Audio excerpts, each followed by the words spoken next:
ओम नमो भगवते वासुदेवाय नमः। संक्षिप्त महाभारत कथा सभा पर्व के अंतर्गत भाग 9। आज की कथा में भगवान श्री कृष्ण की अग्र पूजा तथा शिशुपाल का क्रोध, युधिष्ठिर का समझाना और भीष्म आदि का कथन। भीष्म पिजायन जी कहते हैं, जन्मदेव, यज्ञ के अंत में अभिषेक के दिन सत्कार के योग्य महर्षि और ब्राह्मणों ने यज्ञशाला की अंतर्वेदी में प्रवेश किया। नारद आदि महात्मा राज ऋषियों के साथ बड़े ही शोभेयमान हो रहे थे। वह अंतर्वेदी ऐसी जान पड़ती मानो ताराओं से भरा आकाश ही हो। उस समय वहां ना कोई शूद्र था और ना ही तो दीक्षाहीन द्विज ही। धर्मराज की राज्य लक्ष्मी और यज्ञ विधि देखकर देव ऋषि नारद को बड़ी प्रसन्नता हुई।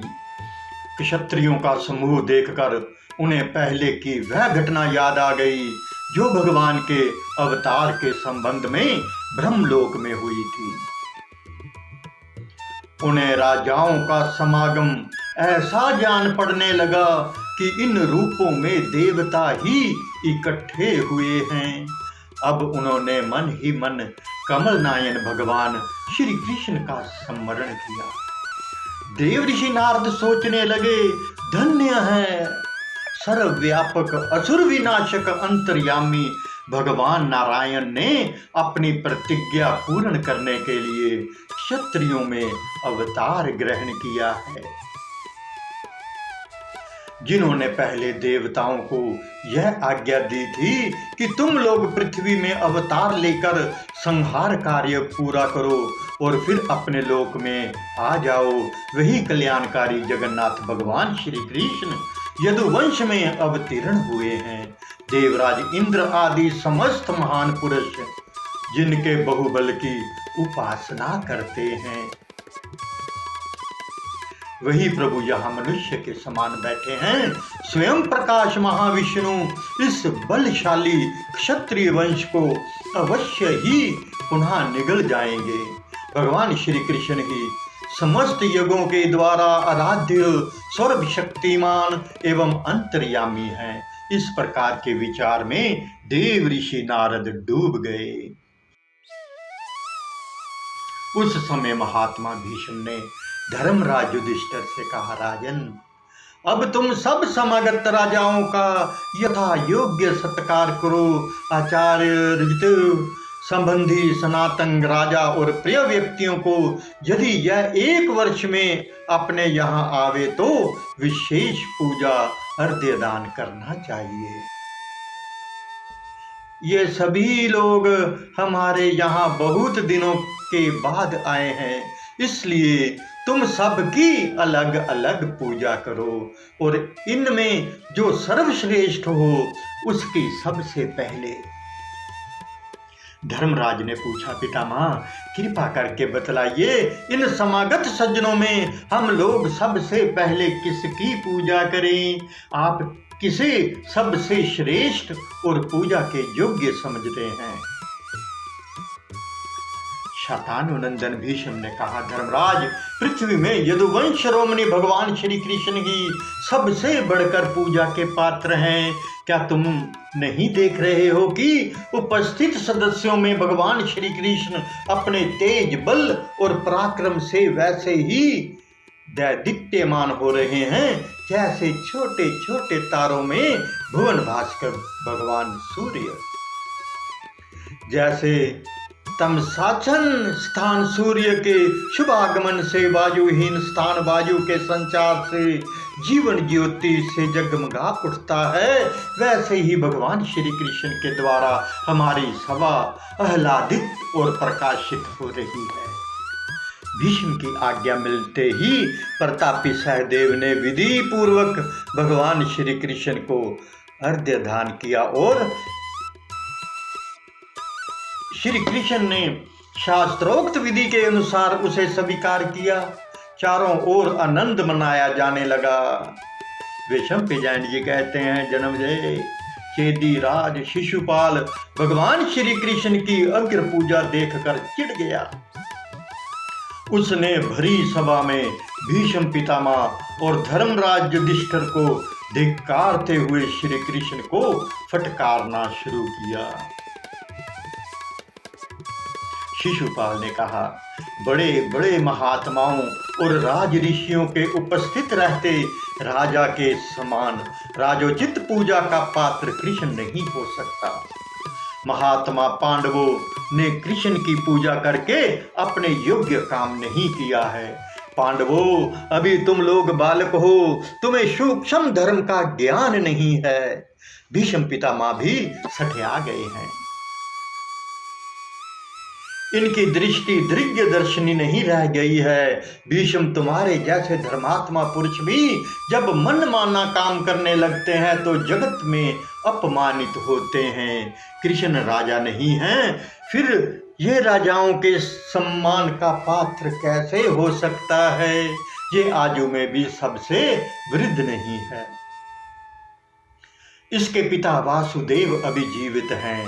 यदि इसे अपना सच्चा हितैषी और अनुकूल समझकर तुम लोगों ने इसकी पूजा की हो तो यह द्रुपद से बढ़कर है।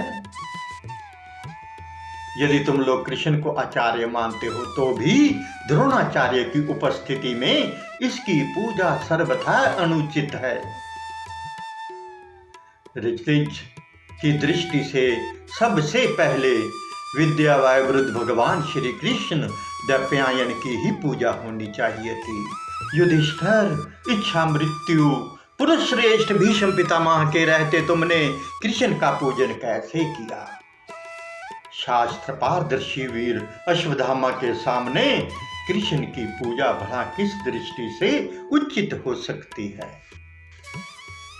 पांडवों, राजधिराज दुर्योधन भरतवंश के आचार्य महात्मा कृप किम पुरुषों के आचार्य ध्रुव और पांडु के समान माननीय सर्व सद्गुण संपन्न भीष्म को छोड़कर उनकी उपस्थिति में तुमने कृष्ण की पूजा का अनर्थ कैसे कर डाला? ये कृष्ण ना ऋत्विज हैं, ना राजा हैं और ना तो आचार्य ही हैं। फिर तुमने किस कामना से इसकी पूजा की है? यदि तुम्हें कृष्ण की ही अग्र पूजा करनी थी तो इन राजाओं को, हम लोगों को बुलाकर इस प्रकार अपमान तो नहीं करना चाहिए था। हम लोग भय लोभ आदि के कारण तुम्हें कर नहीं देते। हम तो ऐसा समझते थे कि सीधा साधा धर्मात्मा मनुष्य है, ये सम्राट हो जाए तो अच्छा ही है। सो तुम इस गुणहीन कृष्ण की पूजा करके हम लोगों का तिरस्कार कर रहे हो। तुम अचानक ही धर्मात्मा के रूप में प्रख्यात हो गए, तभी तो तुमने इस धर्मच्युत की पूजा करके अपनी बुद्धि का दिवालियापन दिखलाया है। शिशुपाल ने भगवान श्री कृष्ण की ओर मुंह करके कहा, कृष्ण, मैं मानता हूं कि पांडव बेचारे डरपोक और तपस्वी हैं। इन्होंने यदि ठीक ठीक नहीं समझा तो तुम्हें तो जना देना चाहिए था कि तुम किस पूजा के अधिकारी हो। यदि कायरता और मूर्खतावश इन्होंने तुम्हारी पूजा कर भी दी तो तुमने अयोग्य होकर उसे स्वीकार क्यों किया? जैसे कुत्ता लुक छिप कर जरा सा घी चाट ले और अपने आप को धन्य धन्य मानने लगे, वैसे ही तुम ये अयोग्य पूजा स्वीकार करके अपने को बड़ा मान रहे हो। तुम्हारी इस अनुचित पूजा से हम राजाओं का कोई अपमान नहीं होता। ये पांडव तो स्पष्ट रूप से तुम्हारा ही तिरस्कार कर रहे हैं। निपुंसक का ब्याह करना, अंधे को रूप दिखाना, राज्यहीन को राजाओं में बिठा देना जिस प्रकार का अपमान है, वैसे ही तुम्हारी यह पूजा भी हमने युधिष्ठिर, भीष्म और तुमको देख लिया। तुम सब एक से एक बढ़कर हो। ऐसा कहकर शिशुपाल अपने आसन से उठ खड़ा हुआ और कुछ राजाओं को साथ लेकर वहां से जाने के लिए तैयार हो गया। धर्मराज युधिष्ठिर ने तत्क्षण शिशुपाल के पास जाकर समझाते हुए मधुर वाणी से कहा, राजन, आपका कहना उचित नहीं है। कड़वी बात कहना निर्थक तो है ही, अधर्म भी है। हमारे पितामह भीष्म धर्म का रहस्य ना जानते हो, ऐसा नहीं है। आप व्यर्थ उनका तिरस्कार मत कीजिए। देखिए, यहाँ आपसे भी विद्या वयोवृद्ध बहुत से राजा उपस्थित हैं। उन्हें भगवान श्री कृष्ण की पूजा बुरी नहीं मालूम हुई है। आपको भी उन्हीं के समान इसके संबंध में कुछ नहीं कहना चाहिए। चेदी नरेश, पितामह भीष्म ही भगवान श्री कृष्ण के वास्तविक स्वरूप को जानते हैं। श्री कृष्ण के संबंध में उनके जैसा तत्व ज्ञान आपको नहीं है। युधिष्ठिर इस प्रकार कह ही रहे थे कि भीष्म पितामह ने उन्हें संबोधन करके कहा, धर्मराज, भगवान श्री कृष्ण त्रिलोकी में सबसे श्रेष्ठ हैं। जो उनकी पूजा को अंगीकार नहीं करता, उससे अनुनय विनय करना अनुचित है। क्षत्रिय धर्म के अनुसार जो जिसे युद्ध में जीत लेता है, वह उससे श्रेष्ठ माना जाता है। भगवान श्री कृष्ण ने इन उपस्थित राजाओं में से किस पर विजय नहीं प्राप्त की है? एक का भी नाम तो बतलाओ। ये केवल हमारे ही पूज्य हों ऐसी बात नहीं, सारा जगत इनकी उपासना करता है। इन्होंने सब पर विजय प्राप्त की हो। इतना ही नहीं, संपूर्ण जगत सर्वात्मा इन्हीं के आधार पर स्थित है। मैं मानता हूँ कि यहाँ बहुत से गुरुजन और पूज्य उपस्थित हैं। फिर भी परमोक्त कारण से हम भगवान श्री कृष्ण की ही पूजा कर रहे हैं। भगवान श्री कृष्ण की पूजा का निषेध करने का अधिकार किसी को भी नहीं है। मैंने अपने विशाल जीवन में बड़े बड़े ज्ञानियों का सत्संग किया है और उनके मुंह से सकल गुणों का आश्रय भगवान श्री कृष्ण के दिव्य गुणों का वर्णन सुना है। यहाँ आए हुए श्रेष्ठ पुरुषों को सम्मति भी मैंने जान ली है। इन्होंने अपने जन्म से लेकर अब तक जितने कर्म किए हैं, उनका मैंने श्रेष्ठ पुरुषों से श्रवण किया है। शिशुपाल, हम लोग केवल सर्वार्थवर्ष संबंध के कारण अथवा उपकारी होने से ही भगवान श्री कृष्ण की पूजा नहीं करते। हमारे पूजा करने का कारण तो ये है कि भगवान श्री कृष्ण जगत के समस्त प्राणियों के लिए सुखकारी हैं और समस्त श्रेष्ठ पुरुष उनकी पूजा करते हैं। यहाँ जितने लोग हैं, उन सब की बच्चे बच्चे की परीक्षा हमने ले ली है। यश, शूरता और विजय में कोई भी भगवान श्री कृष्ण के समान नहीं है। ज्ञान और बल दोनों ही दृष्टियों से भगवान श्री कृष्ण से बढ़कर कोई नहीं है।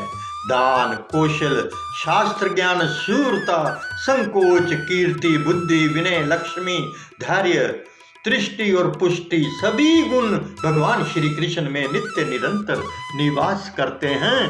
परम ज्ञानी श्री कृष्ण हमारे आचार्य, पिता और गुरु हैं। सब लोगों को इसमें हार्दिक सहयोग देना चाहिए था। वे हमारे ऋतज, गुरु, विवाह, स्नातक, राजा, प्रिय, मित्र सब कुछ हैं। इसीलिए हमने उनकी अग्र पूजा की है। भगवान श्री कृष्ण ही संपूर्ण विश्व की उत्पत्ति एवं प्रलय के स्थान हैं। उनकी पीड़ा के लिए ही सारा जड़ चेतन जगत है। वे ही अव्यक्त प्रकृति हैं और वे ही सनातन करता हैं। जन्मने मरने वाले समस्त पदार्थों से वे परे हैं, इसलिए सबसे बढ़कर पूजनीय हैं। बुद्धि, मन, महातत्व, वायु, तेज, जल, आकाश, पृथ्वी और चारों प्रकार के सब प्राणी भगवान श्री कृष्ण के आधार पर ही स्थित हैं। सूर्य, चंद्रमा, ग्रह, नक्षत्र, दिशा विदिशा सबके सब श्री कृष्ण में ही स्थित हैं। जैसे वेदों में अग्निहोत्र, छंदों में गायत्री, मनुष्यों में राजा, नदियों में समुद्र, नक्षत्रों में चंद्रमा, ज्योतिष चक्र में सूर्य, पर्वतों में मेरु और पक्षियों में गरुड़ श्रेष्ठ हैं, वैसे ही त्रिलोकी की ऊर्ध्व, मध्यम और अधोलोक रूप त्रिविधि गतियों में भगवान श्री कृष्ण ही सर्वश्रेष्ठ हैं। शिशुपाल तो अभी कल का अबोध बालक है, उसे इस बात का ज्ञान नहीं कि भगवान श्री कृष्ण सर्वदा सर्वर्थ सब रूपों में विद्यमान हैं, इसी से वह ऐसा कह रहा है। जो सदाचारी और बुद्धिमान पुरुष धर्म का मर्म जानना चाहता है, उसे जैसे धर्म का तत्व ज्ञान होता है वैसा शिशुपाल को नहीं है। इसे तो कभी सच्ची जिज्ञासा ही नहीं हुई। यहाँ जितने छोटे बड़े राजर्षि महर्षि उपस्थित हैं, उनमें से कौन ऐसा है जो भगवान श्री कृष्ण को पूज्य नहीं मानता और उनकी पूजा नहीं करता। एकमात्र शिशुपाल इस पूजा को बुरा समझता है। वह समझा करे, वह जो ठीक समझे कर सकता है। भीष्म पितामह इतना कहकर चुप हो गए। माद्री नंदन सहदेव ने कहा, भगवान श्री कृष्ण परम पराक्रमी हैं, उनकी मैंने पूजा की है। जिन्हें ये बात सहन नहीं हो रही वह सिर पर मैं लात मारता हूँ। मेरे इतना कहने के बाद जिसको विरोध करना हो वह बोले, मैं उसका वध करूंगा। सभी बुद्धिमान हमारे आचार्य, पिता, गुरु एवं पूजनीय भगवान श्री कृष्ण की पूजा का समर्थन करे। सहदेव ने इस प्रकार कहकर जोर से लात पटकी, परंतु उन मानी और बलवान राजाओं में से किसी की जीभ तक ना हिली। आकाश से सहदेव के सिर पर पुष्पों की वर्षा होने लगी और अदृश्य रूप से साधु साधु की ध्वनि सुनाई पड़ने लगी। देवऋषि नारद भी वहीं बैठे थे। उनकी सर्वज्ञता प्रसिद्ध है। उन्होंने सबके सामने बड़े स्पष्ट शब्दों में कहा, जो लोग कमलनायन भगवान श्री कृष्ण की पूजा नहीं करते, उन्हें जिंदा रहने पर भी मुर्दा ही समझना चाहिए। उनके साथ तो कभी बात तक नहीं करनी चाहिए। इसके अनंतर सहदेव ने ब्राह्मण और क्षत्रियों की यथोचित पूजा की। इस प्रकार पूजा का काम समाप्त हुआ। भगवान श्री कृष्ण की पूजा से शिशुपाल क्रोध के मारे आग बुलबुला हो गया था। उसकी आंखें खून उगल रही थी। उसने राजाओं को पुकार कर कहा, मैं सेनापति बनकर खड़ा हूं। अब आप लोग किस उधेड़ बुन में पड़े हैं? आइए हम लोग डटकर यादवों और पांडवों की सम्मिलित सेना से भिड़ जाएं। इस प्रकार शिशुपाल यज्ञ में विघ्न डालने के लिए राजाओं को उत्साहित कर उनसे सलाह करने लगा। उस समय वह लोग क्रोध से तिलमिला रहे थे, चेहरे पर शिकन पड़ गई थी। वह यही सोच रहे थे कि श्री कृष्ण की पूजा और युधिष्ठिर का यज्ञंत अभिषेक ना होने पावे। धर्मराज युधिष्ठिर ने देखा कि बहुत से लोग क्षुब्ध सागर की भांति उमड़कर युद्ध करना चाहते हैं। तब उन्होंने भीष्म पितामह के पास जाकर कहा, पितामह अब मुझे क्या करना चाहिए? आप यज्ञ की निर्विघ्न समाप्ति और प्रजा के हित का उपाय बतलाइए। भीष्म पितामह ने कहा, बेटा डरने की कोई बात नहीं। क्या कभी कुत्ता सिंह को मार सकता है? मैंने पहले ही तुम्हारे कर्तव्य का निश्चय कर लिया है। जैसे सिंह के सो जाने पर कुत्ते भौंकते हैं, वैसे ही भगवान श्री कृष्ण के चुप रहने से ही ये चिल्ला रहे हैं। मूर्ख शिशुपाल अनजान में इन राजाओं को यमपुरी भेजना चाहता है। निस्संदेह भगवान श्री कृष्ण शिशुपाल का तेज खींच लेना चाहते हैं। ये जिसको खींच लेना चाहते हैं उसी की बुद्धि ऐसी हो जाती है। ये सारे जगत के मूल कारण और प्रलय स्थान है। तुम निश्चिंत रहो। भीष्म पितामह की बात शिशुपाल ने भी सुनी। उसने भीष्म को डांटते हुए कहा, भीष्म तुम्हें सब राजाओं को धमकाते समय शर्म नहीं आती? अरे बूढ़े होकर अपने कुल को क्यों कलंकित करते हो? मूर्ख और घमंडी कृष्ण की प्रशंसा करते समय तुम्हारी जीव के 100 टुकड़े क्यों नहीं हो जाते? मूर्ख से मूर्ख भी जिसकी निंदा करता है, उसी ग्वालिये की तुम ज्ञानी होकर क्यों प्रशंसा कर रहे हो? यदि इसने बचपन में किसी पक्षी यानी बकासुर, घोड़े यानी केशी अथवा बैल यानी वृषभासुर को मार ही डाला तो क्या हुआ? ये कोई युद्ध के उस्ताद तो नहीं है। यदि इसने चेतनाहीन छकड़े यानी छकटासुर को पैर मारकर पलट दिया तो क्या चमत्कार हुआ? यदि इसने गोवर्धन पर्वत को 7 दिन तक उठा रखा तो कौन सी अलौकिक घटना घट गई? अरे वह तो दीमकों की बम्बी मात्र है। अवश्य ही ये सुनकर हमें आश्चर्य हुआ कि पेट्टू कृष्ण ने गोवर्धन पर बहुत सा अन्न खा लिया। जिस महाबली कंस का नमक खाकर ये पला था, उसी को इसने मार डाला। है ना कृतज्ञता की हद? धर्म ज्ञानी जी, धर्म के अनुसार स्त्री, गो, ब्राह्मण और जिसका अन्न खाया जाए, जिसके आश्रय में रहे, उसे नहीं मारना चाहिए। जिसने जन्मते ही स्त्री यानी पूतना को मार डाला, उसे ही तुम जगतपति बतलाते हो। बुद्धि की बलिहारी है। अजी तुम्हारे कहने से ये कृष्ण भी अपने को वैसा ही मानने लगेगा।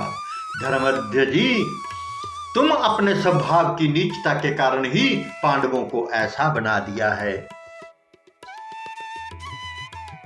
तुमने धर्म की आड़ में जो दुष्कर्म किए हैं, वे क्या कभी किसी ज्ञानी के द्वारा किए जा सकते हैं? काशी नरेश की कन्या अंबा शाल्व को अपना पति बनाना चाहती थी, परंतु तुम उसे बलपूर्वक हार लाए। ये कौन सा धर्म है जी? तुम्हारा ब्रह्मचार्य व्यर्थ है। तुमने निपुंसकता अथवा मूर्खता के कारण ये हठ पकड़ रखा है। अब तक तुमने कौन सी उन्नति संपादन की है? हाँ, धर्म की बातें तो बढ़ चढ़कर अवश्य करते हो। सभी लोग जरासंध का आदर करते थे। उन्होंने कृष्ण को दास समझकर ही इसका वध नहीं किया। उनकी हत्या करने में इस कृष्ण ने भीमसेन और अर्जुन के साथ मिलकर जो करतूत की, उसे कौन ठीक समझता है? आश्चर्य तो ये है कि तुम्हारी बातों में आकर पांडव भी कर्तव्यच्युत हो रहे हैं। क्यों ना हो? तुम्हारे जैसे नपुंसक, पुरुषार्थहीन और बूढ़े जब सम्मति देने वाले हों, तब ऐसा होना ही चाहिए। शिशुपाल की रूखी और कठोर बातें सुनकर प्रतापी भीमसेन क्रोध से तिलमिला उठे। सबने देखा कि भीमसेन प्रलयकालीन काल के समान दांत पीस रहे हैं। वे क्रोध में आकर शिशुपाल पर टूटना ही चाहते थे कि महाबहु भीष्म ने उन्हें रोक लिया। इतना सब होने पर भी शिशुपाल टस से मस नहीं हुआ। वह डटा ही रहा। उसने हंसकर कहा, भीष्म छोड़ दो इसे। अभी अभी सब लोग देखेंगे कि मेरे क्रोध की आग में पतंगे की भांति भस्म हो रहा है। भीष्म पितामह ने शिशुपाल की बात की ओर कोई ध्यान नहीं दिया। वे भीमसेन को समझाने लगे। ओम नमो भगवते वासुदेवाय नमः। प्रिय मित्रों, आप सभी हमारे YouTube चैनल कान्हा सेवा के साथ जुड़े तथा अपने सभी मित्रों को भी हमारे चैनल को लाइक और सब्सक्राइब करने के लिए आज ही आमंत्रित करें। आपके मित्र भी इन कथाओं का आनंद लें। धन्यवाद। हरे कृष्ण कृष्ण कृष्ण हरे हरे, हरे राम राम राम हरे हरे। जय श्री कृष्ण।